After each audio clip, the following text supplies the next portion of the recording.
দশম শ্রেণীর ভৌতবিজ্ঞানের গুরুত্বপূর্ণ প্রশ্ন উত্তর নিয়ে চলে এসেছি।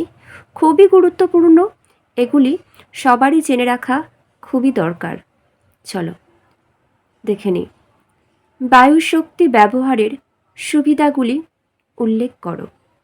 দেখো, বায়ুশক্তি ব্যবহারের সুবিধাগুলি হল বায়ুশক্তি পুনর্নবীকরণযোগ্য, অর্থাৎ ক্রমাগত ব্যবহারের ফলেও এর ভাণ্ডার ফুরোবে না ও পরিবেশ দূষণ ঘটায় না। দ্বিতীয়ত, বায়ুশক্তি উৎপাদনের প্রাথমিক খরচ কিছুটা বেশি হলেও নিয়মিত ব্যবহারের খরচ অত্যন্ত কম। রক্ষণাবেক্ষণের ব্যয় ছাড়া বায়ুকল চালানোর জন্য অন্য কোনো ব্যয় হয় না। তাছাড়া বায়ুশক্তি উৎপাদনের মুখ্য উপাদান বায়ুকে বিনা খরচেই আহরণ করা যায়। পরবর্তী দেখে নাও, বায়ুশক্তি ব্যবহারের অসুবিধাগুলি কী? বায়ুশক্তি ব্যবহারের অসুবিধাগুলি হল বায়ুশক্তি উৎপাদনের প্রাথমিক ব্যয় তাপবিদ্যুৎ উৎপাদনের ব্যয় অপেক্ষা অধিক। পরবর্তী, তাপবিদ্যুৎ বা জলবিদ্যুতের তুলনায় বায়ুশক্তি উৎপাদন কেন্দ্রগুলির বিদ্যুৎ উৎপাদন ক্ষমতা খুবই কম। পরবর্তী, পৃথিবীর যেসব অঞ্চলে সারা বছর প্রবল বেগে বায়ু প্রবাহিত হয়, শুধুমাত্র সেই সব অঞ্চলেই বায়ুশক্তি উৎপাদন করা সম্ভব, অন্য কোথাও নয়। পরবর্তী আমরা দেখে নেব, জোয়ার ভাটার শক্তি ব্যবহারের সুবিধাগুলি হল জলসম্পদ অপ্রন্ত ও অক্ষষ্ণু, তাই একে বারবার ব্যবহার করলেও এটি শেষ হয় না। পরবর্তী, এই শক্তি উৎপাদনের ক্ষেত্রে পরিবেশে দূষণ তেমন ঘটে না। দেখো, তৃতীয়ত, এই শক্তিকে কাজে লাগিয়ে বিদ্যুৎ উৎপাদন একবার শুরু হয়ে গেলে পরবর্তীতে খরচ অনেক কম হয়। দেখো, জোয়ার ভাটার শক্তি ব্যবহারের অসুবিধাগুলি কী কী? জোয়ার ভাটার শক্তি ব্যবহারের মূল অসুবিধাগুলি হল জোয়ার ভাটার শক্তি উৎপাদনের জন্য বিশালায়তন কাঠামো ও উন্নত প্রযুক্তির প্রয়োজন হয়। এজন্য জলবিদ্যুৎ উৎপাদন কেন্দ্রের তুলনায় জোয়ার ভাটার শক্তি উৎপাদন কেন্দ্র স্থাপন করার ব্যয় অনেক বেশি। কোনো স্থানে দিনে দুবার জোয়ার ও দুবার ভাটা হয়, তাই উৎপাদনকারী কেন্দ্রগুলিতে তাদের মোট উৎপাদন ক্ষমতার মাত্র 40% পর্যন্ত জোয়ার ভাটার শক্তি উৎপাদন করা যায়। পরবর্তী দেখে নেব, এটা দেখে নাও, এটা বেশ গুরুত্বপূর্ণ আছে। বায়োমাস শক্তি কি? বায়োমাস ব্যবহারের সুবিধা অসুবিধাগুলি উল্লেখ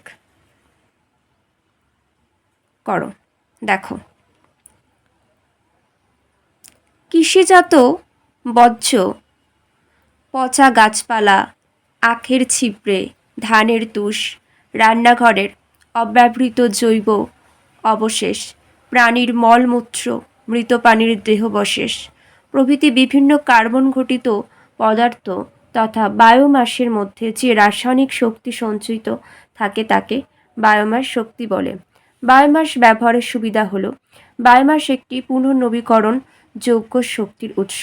বায়োমাস থেকে বায়োগ্যাস উৎপাদনের পর যে জৈব আবর্জনা পড়ে থাকে তা নাইট্রোজেন ও ফসফরাস সমৃদ্ধ হওয়ায় উত্তম সাররূপে ব্যবহৃত হয়। তাছাড়া বায়োমাস থেকে বায়োগ্যাস উৎপাদনের মাধ্যমে পরিবেশ অনেক ক্ষেত্রে আবর্জনা মুক্ত হয়।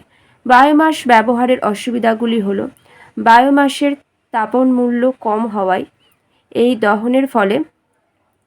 দহনের ফলে কম পরিমাণে তাপশক্তি উৎপাদন হয়। পরবর্তী আমরা দেখে নেব। দেখো, বায়োগ্যাস বা জৈব গ্যাস কাকে বলে? বায়োগ্যাসের উপাদানগুলি লেখো। দেখে নাও, বায়ুর অনুপস্থিতিতে দেখে নাও, দেখো, বায়ুর অনুপস্থিতিতে মিথানোজেনিক ব্যাকটেরিয়ার দ্বারা জটিল জৈব রাসায়নিক বিক্রিয়ার মাধ্যমে বায়োমাসের বিয়োজনের ফলে যে গ্যাসের মিশ্রণ উৎপন্ন হয় তাকে বায়োগ্যাস বা জৈব গ্যাস বলে। দেখে নাও। এবার দেখো, বায়োগ্যাসের দুটি ব্যবহার উল্লেখ করো। বায়োগ্যাস থেকে উৎপন্ন বিদ্যুৎ আলো বায়োগ্যাস থেকে উৎপন্ন বিদ্যুৎ আলো জ্বালাতে, জল গরম করতে, ছোট ল্যাম্প চালাতে এবং কুটির শিল্পের বিভিন্ন ছোট যন্ত্র চালাতে ব্যবহার করা হয়। বায়োগ্যাসকে জ্বালানি রূপে রান্নার কাজে ও গৃহস্থলীর অন্যান্য কাজে ব্যবহার করা হয়। পরবর্তী, বায়োগ্যাসের ব্যবহারের সুবিধাগুলি উল্লেখ করো।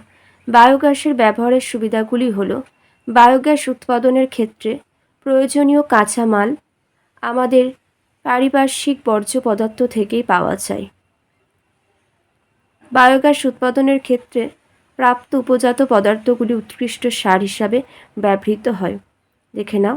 উন্নত প্রযুক্তিবিদ্যার প্রয়োগ ছাড়াই বায়োগ্যাস তৈরি করা যায়, তাই এর উৎপাদন প্রক্রিয়ার খরচ সাপেক্ষ নয়। এগুলো গুরুত্বপূর্ণ, সেই জন্যই আলোচনা করলাম তোমাদের সাথে। এমন গুরুত্বপূর্ণ তথ্যের সাথে যুক্ত থাকতে গেলে অবশ্যই পাশে থাকতে হবে তোমাদের সকলকে। আর কারোর কোনো মন্তব্য থাকলে জানিও। এখানেই শেষ করলাম।